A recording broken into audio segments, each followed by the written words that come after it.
Forget it, Ming. Dale's with me. Flash! Stay back! Don't flash, they'll kill you! One of these lost so much money, it bankrupted its studio, and the director never worked in Hollywood again. One got pulled from cinemas after 2 weeks and is now considered one of the greatest fantasy films ever made. And one was so badly received at release that the lead actor publicly apologized for being in it. Number 15, Krull, 1983.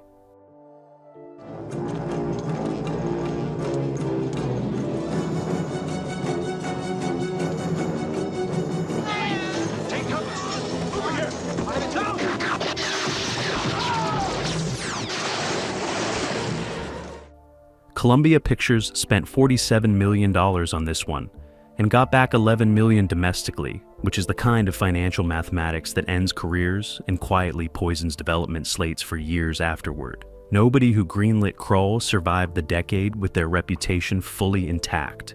The film was sold as the next Star Wars, marketed with the confidence of a studio that had convinced itself it was sitting on a franchise. And then audiences walked past it in the lobby and bought tickets for something else entirely.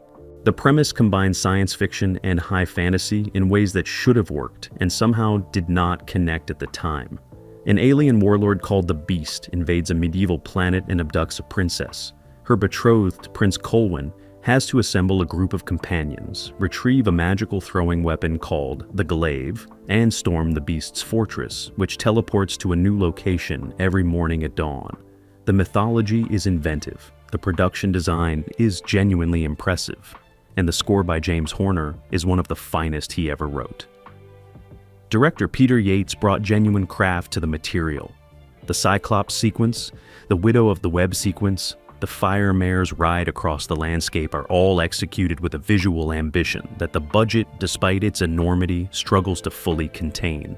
The film simply had the misfortune of arriving in a marketplace already saturated with fantasy and science fiction properties, and offering audiences something that felt neither fully one nor the other.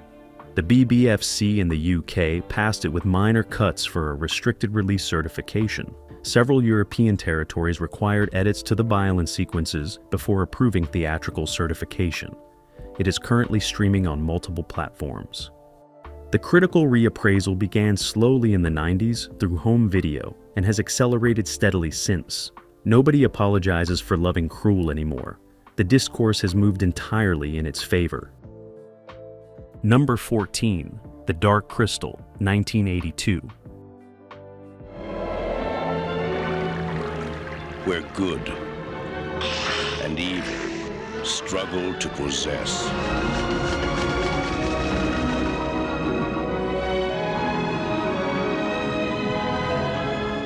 Jim Henson and Frank Oz made this one for Universal and ITC, and poured approximately $15 million and several years of extraordinary craft into something so genuinely unlike anything that had preceded it that audiences in 1982 simply did not have the framework to receive it properly. There are no human characters in this film, no familiar faces to anchor the emotional experience. Every single character is a puppet of breathtaking technical complexity, operated by performers whose artistry was entirely invisible to the audience watching, which is either the purest expression of puppetry as a medium or the single greatest commercial miscalculation of the decade, depending on how you look at it. The story follows Jen, the last of the Gelfling race, who must find a missing shard of a crystal and restore it before a planetary alignment allows the villainous Skeksis to rule forever. The world Henson and his team constructed is completely coherent and completely alien simultaneously. The Skeksis are among the most visually unsettling creations in the history of fantasy cinema, genuinely horrible to look at, in ways that have never faded with familiarity.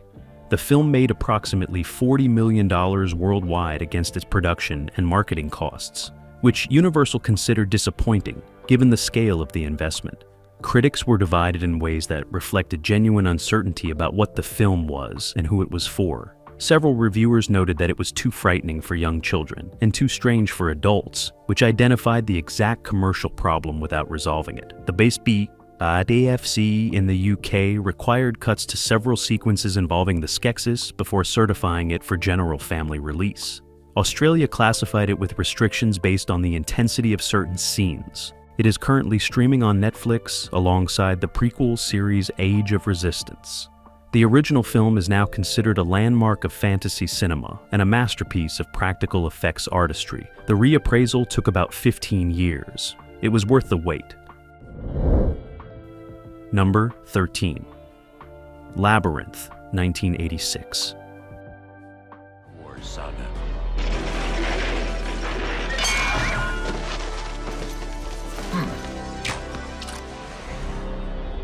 Everything I've done for you. I move the stars with Jim Henson appears on this list twice, which tells you something specific about the 1980s fantasy landscape and about the particular cruelty with which that marketplace treated genuinely original work.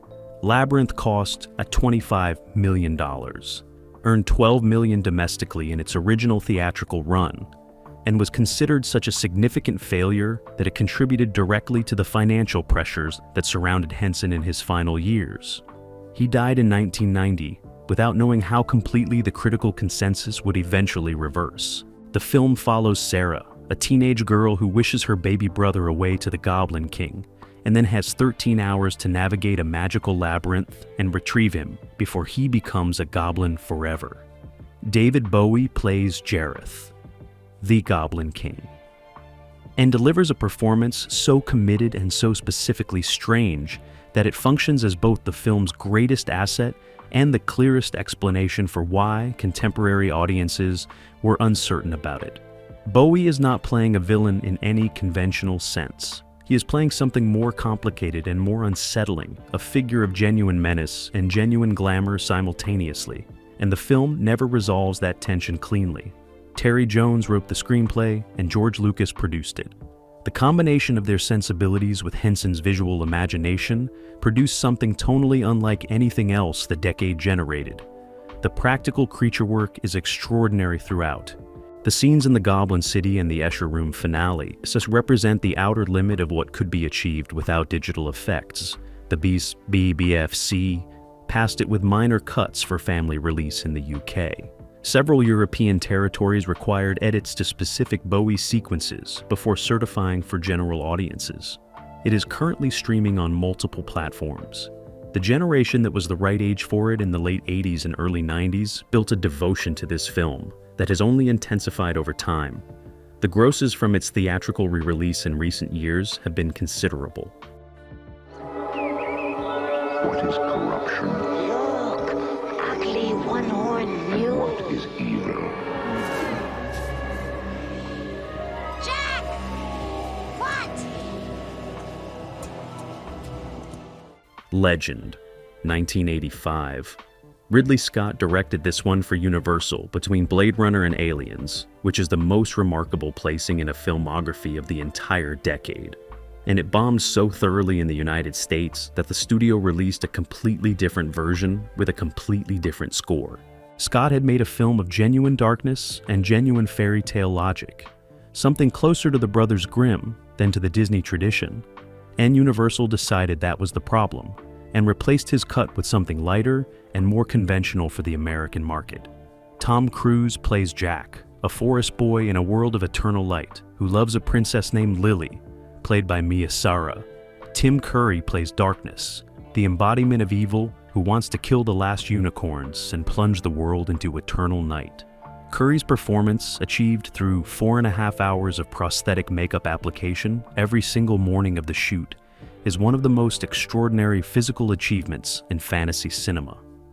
The creature design throughout, supervised by Rob Bottin, is breathtaking. The American theatrical version ran 89 minutes and featured a synthesizer score by Tangerine Dream that Scott despised. His original European cut ran 94 minutes with a Jerry Goldsmith orchestral score that he considered essential to the film's tonal identity. The two versions are substantially different experiences. The American version grossed approximately $15 million domestically against a production budget of around $24 million. Critical reception was poor across both versions. Scott has always been direct about his frustration with the American release. The full director's cut with the Goldsmith score is currently streaming on multiple platforms. Watching it with the correct score attached, it is genuinely difficult to understand how the same film with different music was considered more commercially viable. Scott was right. Universal was wrong. The reappraisal has been completed. Now, the power to control the world is in which finger? We gotta give that baby to somebody. I'm somebody. Ron Howard directed this one for MGM and Lucasfilm, with George Lucas producing and a budget of approximately $35 million, which was significant enough that MGM expected franchise launching returns. What they got was $57 million worldwide, which technically turned a profit but fell so far short of the blockbuster projections that everyone involved publicly described it as a disappointment. A film that made money got categorized as a failure, which is one of the most reliable illustrations of how Hollywood accounting warps rational evaluation. Warwick Davis plays Willow Ufgood, a farmer and aspiring sorcerer from a race of small people called Nelwyn, who is tasked with protecting a special human baby destined to overthrow an evil queen named Bovmorda. Val Kilmer plays Mad Mardigan, a mercenary swordsman who starts as an antagonist and becomes an ally. Joanne Whalley plays a warrior caught between loyalty to Bovmorda and the growing recognition that the baby represents something worth protecting. The film is a straightforward hero's journey executed with genuine craft and considerable visual ambition. The Daikini world battles are impressive on the scale Lucas had come to expect from his productions. The transformation sequences, involving a sorceress cycling through multiple animal forms, represented some of the most technically ambitious morphing effects the decade had yet produced. The BFC in the UK required minor cuts before certifying it for family audiences. Several European territories attached age restrictions based on the intensity of certain battle sequences and the Bovmorda finale.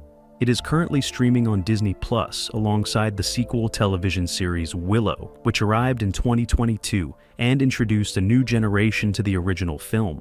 Davis has spoken about the original's failure with a generosity that the film did not deserve to receive from him, given what it costs his profile at the time.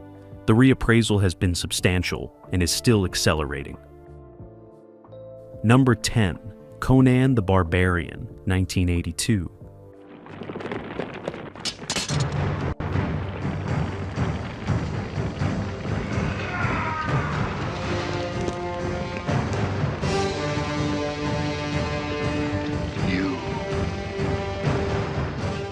John Milius directed this one for Universal and Dino De Laurentiis with a budget of approximately $20 million and delivered something so aggressively uncommercial in its pacing, its violence, and its complete refusal to soften its source material that the studio spent the entire marketing campaign trying to position it as something it fundamentally was not.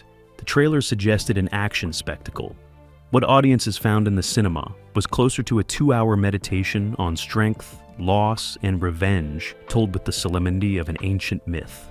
Arnold Schwarzenegger plays Conan, the Sumerian warrior whose parents are slaughtered by the cult leader Thulsa Doom, played by James Earl Jones in a performance of extraordinary stillness and genuine menace. Conan grows up enslaved, trained as a fighter, eventually freed, and spends the film moving toward the confrontation that the opening sequence promised. The narrative is deliberately episodic, more saga than plot, and Basil Polidorus wrote a score of such operatic grandeur that it frequently elevates scenes that the budget could not fully realize visually.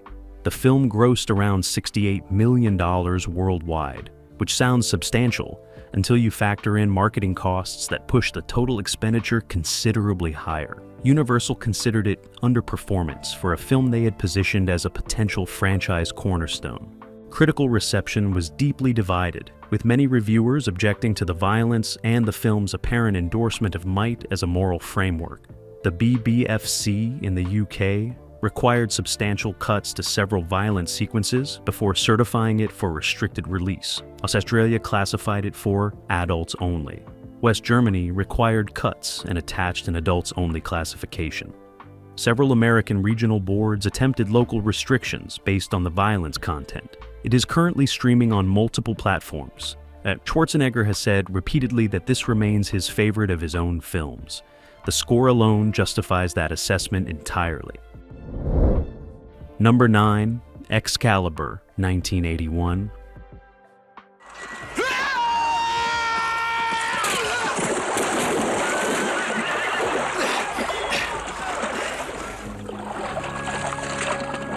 I am your humble knight, and I swear allegiance to the courage in your veins. John Boorman made this one for Orion Pictures with a budget of approximately $11 million and delivered the most complete and most uncompromising screen adaptation of the Arthurian legend that has ever been attempted. It is also one of the strangest mainstream fantasy films of the decade, a film that treats its mythological material with a seriousness and a physicality that makes most subsequent Arthurian productions look timid by comparison. The armor never comes off. People have sex in armor. People fight and die in armor. Boorman wanted the metal to feel like a second skin, and it does. Nigel Terry plays Arthur across the full span of his life. Nicole Williamson plays Merlin as a figure simultaneously comic and terrifying, a man operating at the edge of his own comprehension. Helen Mirren plays Morgana. Nicholas Clay plays Lancelot. A young Helen Mirren and a younger Patrick Stewart appear in supporting roles alongside Gabriel Byrne as the young Uther Pendragon in the opening sequences. The film's treatment of sexuality was its primary censorship problem. The sequence in which Merlin facilitates Uther's deception of Igraine generated immediate responses from certification boards across multiple territories. The BBFC required cuts before certifying it for restricted release in the UK. Australia required edits and classified it for adult audiences only. West Germany attached an adults-only classification after requiring cuts to both the sexual content and several of the more graphically violent battle sequences. It grossed approximately $34 million domestically against its $11 million budget, which Orion considered acceptable, but not the breakout success they had anticipated. Critical reception was mixed in ways that reflected genuine uncertainty about the film's tonal register. It is currently streaming on multiple platforms. The generation that encountered it on home video in the mid-80s absorbed it completely and has never let it go. Now I see why. Right. Those delicious rocks are the reason we camped here, all right?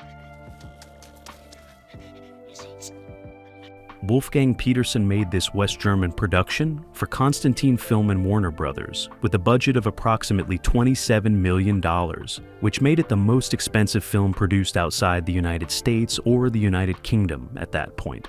That distinction was not incidental. Petersen wanted to prove that European production could compete with Hollywood spectacle on Hollywood's own terms. And what he produced was something that exceeded those terms in certain respects while confounding audience expectations in others. Barrett Oliver plays Bastian, a grieving boy who steals a mysterious book and discovers that the story he is reading is real and that he himself is part of it. The Fantasia sequences follow Atreyu, a young warrior tasked with finding a cure for the childlike empress before the Nothing. A force of absolute nihilistic destruction consumes the entire world. The Glamork, the wolf creature serving the Nothing, is one of the most frightening creations in Egida's fantasy cinema.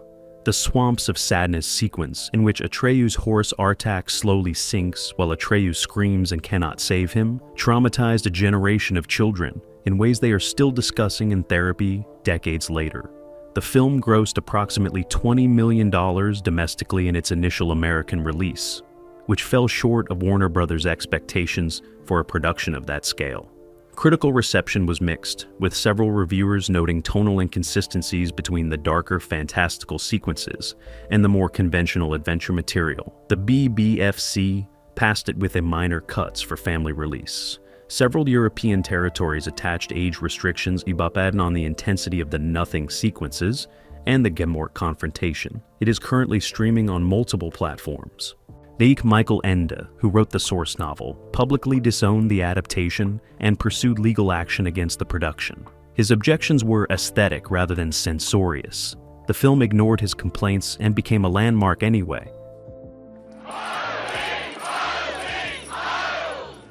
Forget it, Ming. Dale's with me. Flash! Stay back! Don't flash, they'll kill you! Dino De Laurentiis produced this one for Universal, with a budget of approximately $35 million, and hired Mike Hodges to direct something that nobody at the studio fully understood until it was already finished. And Queen had delivered a soundtrack so operatically committed that it essentially became a character in the film. The marketing did not know how to position it. Critics did not know how to evaluate it. And audiences in 1980 turned up in numbers that were respectable, but not remotely close to the franchise launching returns De Laurentiis had projected. Sam Jones plays Flash Gordon, the football hero accidentally transported to the planet Mongo, along with journalist Dale Arden and scientist Hans Zarkov. Max von Sydow plays Ming the Merciless with a grandeur and a genuine menace that elevates the entire production. Timothy Dalton plays Prince Baron. Brian Blessed plays Voltan with a physical enthusiasm so total, it borders on weather phenomenon.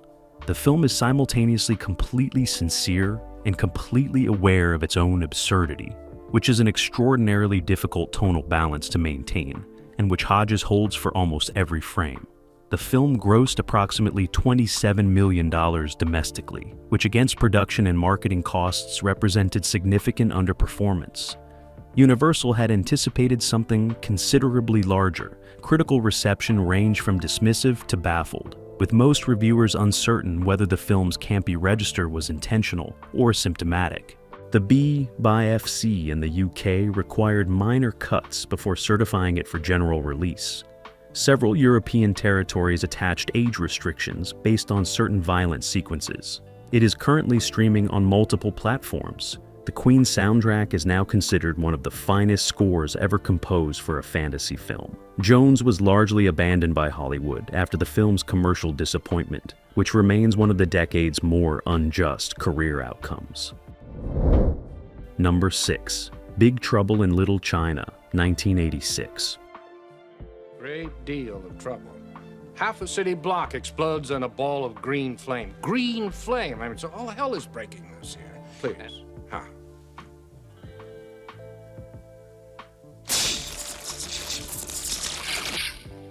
John Carpenter had just come off Starman, which had performed reasonably well for Columbia, when 20th Century Fox handed him this project with a budget of approximately $25 million and the expectation of a mainstream action comedy that could compete with the summer marketplace. What Carpenter delivered was something so tonally specific and so structurally unusual that the studio's marketing department essentially gave up trying to explain it and released a campaign that communicated almost nothing about what the film actually was. Kurt Russell plays Jack Burton, a truck driver in San Francisco's Chinatown who gets pulled into an ancient mystical conflict involving kidnapping, sorcery, and a 3,000-year-old Chinese warlord named David Lo Pan, who needs a green-eyed woman to break his curse. The structural joke at the heart of the film is that the nominal hero is actually the sidekick to the genuinely competent Wang Chi, played by Dennis Dunn, was completely invisible to audiences expecting a conventional action film, and has become the thing critics most celebrate about it in retrospect.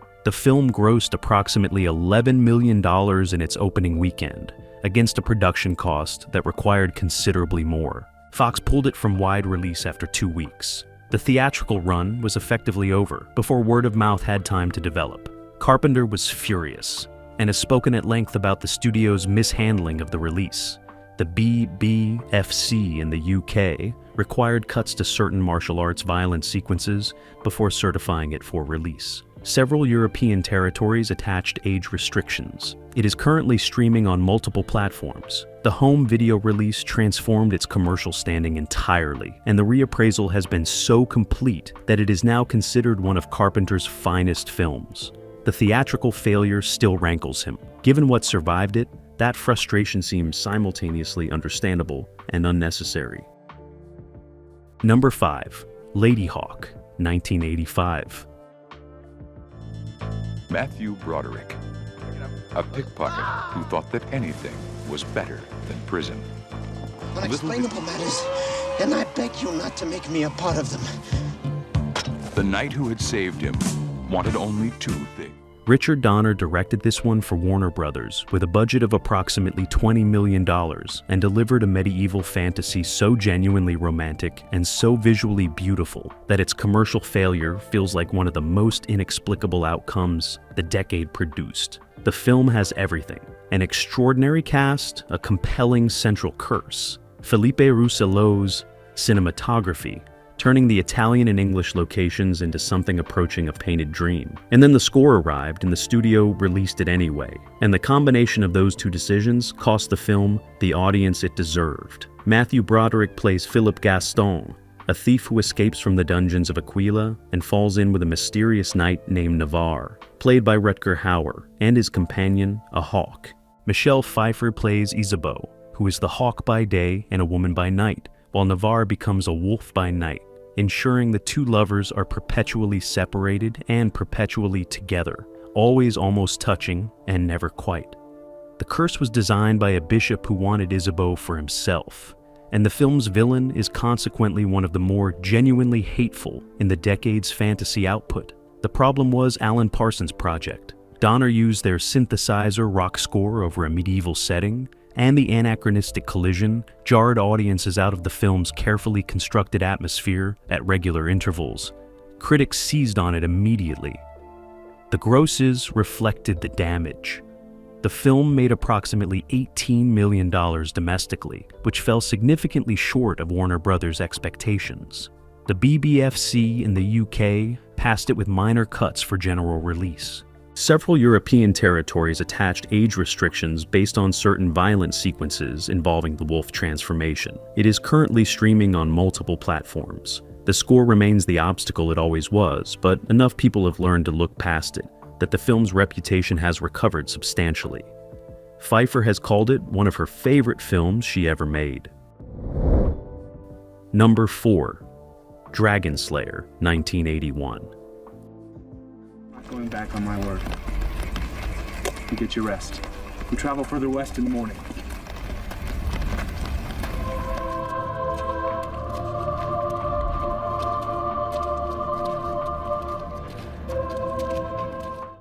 Matthew Robbins directed this one for Paramount and Disney in an unusual co-production arrangement that reflected the material's unusual tonal positioning and ultimately contributed to its commercial difficulties.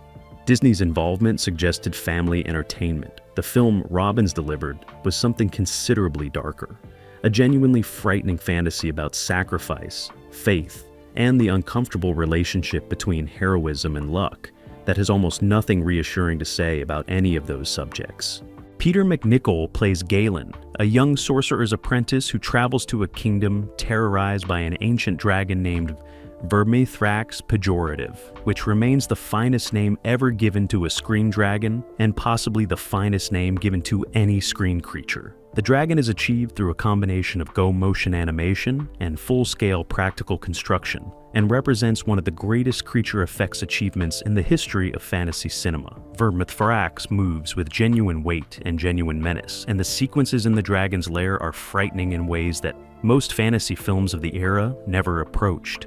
The film cost approximately $18 million and grossed approximately $14 million domestically, which Disney considered a significant failure for a production carrying their name.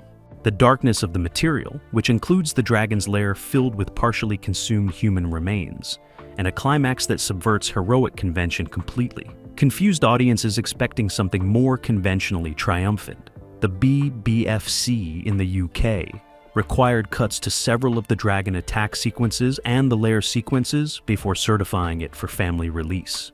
Australia classified it with restrictions. Several American regional boards flagged it for the intensity of the violence despite the national certification. It is currently streaming on Disney+. The dragon effects work has been cited by Guillermo del Toro, Peter Jackson, and numerous other filmmakers as a foundational influence. The film that Disney considered embarrassing is now the thing their effects team is measured against. By number 3, The Adventures of Baron Munchausen, 1988.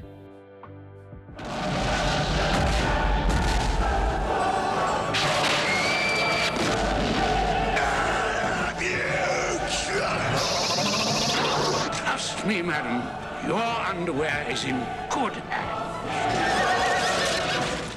Terry Gilliam made this one for Columbia Pictures with a budget that started at approximately $23 million and ended somewhere considerably north of that figure, as the production collapsed repeatedly around him in the Italian locations. The final cost has never been precisely agreed upon. Gilliam has given different numbers at different times. Columbia's accounting produced different numbers still. What everyone agrees on is that the film grossed approximately $8 million in its American theatrical release, which represents one of the most catastrophic mismatches between cost and return the decade produced. The problem was not the film. The film is extraordinary. John Neville plays the Baron with a grandeur and a melancholy and a genuine wit that holds the entire sprawling enterprise together through sequences that should collapse under their own ambition, and somehow do not. Eric Idle, Oliver Reed, Uma Thurman in her breakout role, Robin Williams uncredited as the King of the Moon. The sequence on the moon, the sequence inside the whale, the sequence with the Baron racing a cannonball across a battlefield, are executed with an inventiveness that no amount of digital effects budgeting has subsequently managed to replicate. The Columbia distribution was the disaster. The studio had been through management upheaval during the production, and the executives who had commissioned the film were gone by the time it was delivered. The new regime had no investment in its success and released it with minimal marketing into a limited number of screens during a competitive period. The BBFC in the UK passed it with minor cuts for family release. Several European territories required minor edits before certifying for general audiences. It is currently streaming on multiple platforms. The generation that encountered it on home video built a devotion to it that has never wavered. Gilliam considers it among his finest work. Given what it survived to become, that assessment is difficult to argue with. Is there a village nearby? There is nothing nearby. Not for miles. Then there will be no one to hear you scream. You want me to send you back to where you were? Unemployed in Greenland? Rob Reiner made this one for Act 3 Communications and 20th Century Fox with a budget of approximately $16 million after years of Hollywood insisting the source novel was unfilmable. William Goldman had written the novel and then written the screenplay himself, and then watched studio after studio pass on both for over a decade. The problem was always the same. The film existed in a register that development executives could not categorize. It was a fairy tale that was simultaneously a parody of fairy tales. It was a romance that was simultaneously a comedy about romance. It was an adventure film that was simultaneously a meditation on adventure films. Cary Elwes plays Wesley, the farm boy who becomes the dread pirate Roberts to return to his love, Buttercup, played by Robin Wright. Mandy Patinkin plays Inigo Montoya. Andre the Giant plays Fezzik. Wallace Shawn plays Vizzini. Christopher Guest plays the sadistic Count Rugen. Each performance is so precisely calibrated to the film's tonal register that removing any one of them would cause the entire construction to collapse.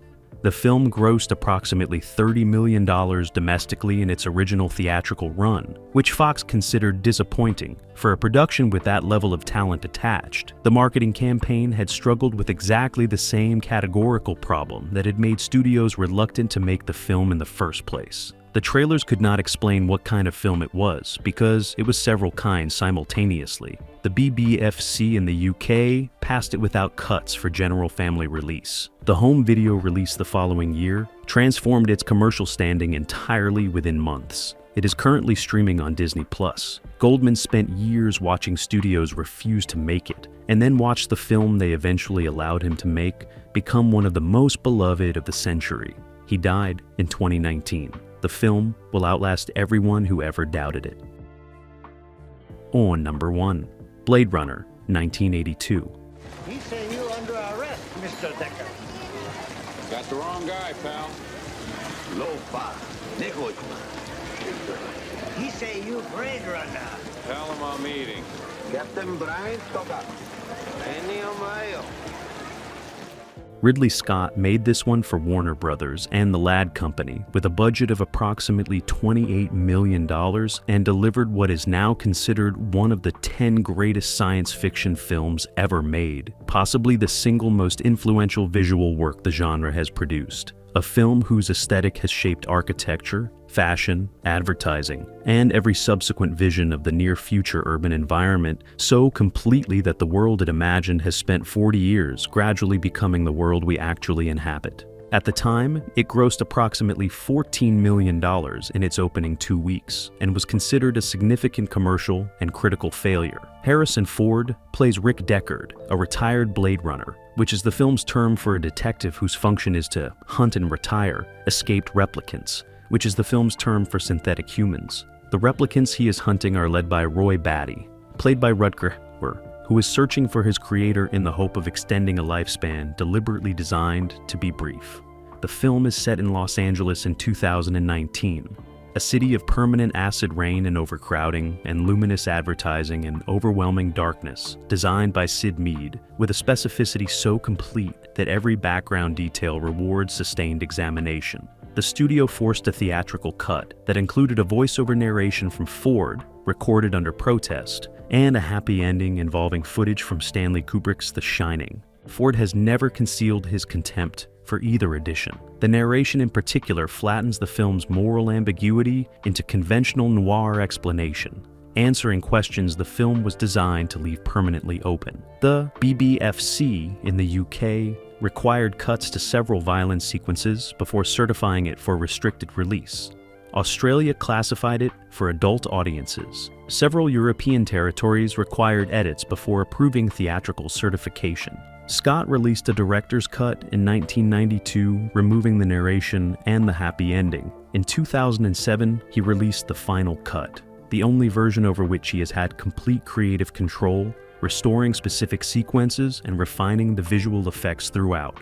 The final cut is currently streaming on multiple platforms. Hauer's improvised addition to the Tears and Rain speech, delivered in the film's final minutes, is one of the most celebrated pieces of screen performance the decade produced. He died in 2019 without ever receiving an Oscar nomination for it, which remains one of the more bewildering oversights in the history of the Academy. These 15 films were dismissed, cut short, and written off as expensive mistakes. Studios pulled them from cinemas, critics buried them, but audiences found them anyway, first on home video, then on streaming, then everywhere. The box office lied, the films told the truth, and the truth, it turns out, lasts forever.